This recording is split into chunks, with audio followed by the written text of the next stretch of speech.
We kick off this half hour with the latest protests in Egypt. As you may know, this morning, 3 American college students remain in custody there this morning, accused of throwing firebombs at security forces. Correspondent Elizabeth Palmer is in Cairo with the latest for us this morning. Liz, good morning. Good morning. Yes, as you say, they're still in custody, being held in the prosecutor's office. The American University tells us this morning that they were interviewed yesterday by the general public prosecutor, and today there's another interview scheduled, this time with the prosecutor responsible for state security. Egyptian state TV announced the students' arrest and showed them looking pale and scared.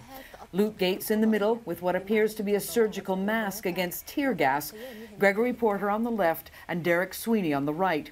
All 3 were studying Arabic at the American University in Cairo, whose main campus is right in the center of the action on the edge of Tahrir Square. The buildings overlook the street where the most intense fighting has been going on. A spokesman for the Interior Ministry here in Cairo told us that they'd been picked up after they were spotted on the roof throwing Molotov cocktails down onto the police below.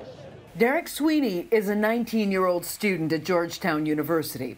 His mother, Joy, said he'd always been opposed to violence. He is extremely passionate about democracy and freedom, and he's very convicted, and he believes in standing up for what's right.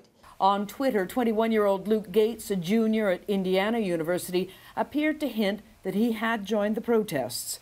He was feeling reckless, he tweeted on Saturday, and later, "We were throwing rocks and one guy accidentally threw his phone." The Americans are now being held at the prosecutor's office in Cairo, but a crowd of students and activists is once again this morning battling police and soldiers near Tahrir Square. Overnight, there were hundreds of injuries, many from tear gas, and we saw one dead body being loaded into an ambulance at a makeshift field hospital.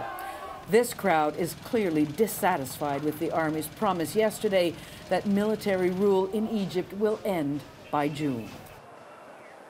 The big question, of course, is whether the elections are going to go ahead as planned. They were supposed to go next Monday in a few days' time, but everybody is waiting to see what the rest of the week will bring and whether there's too much instability for that to happen. Erica?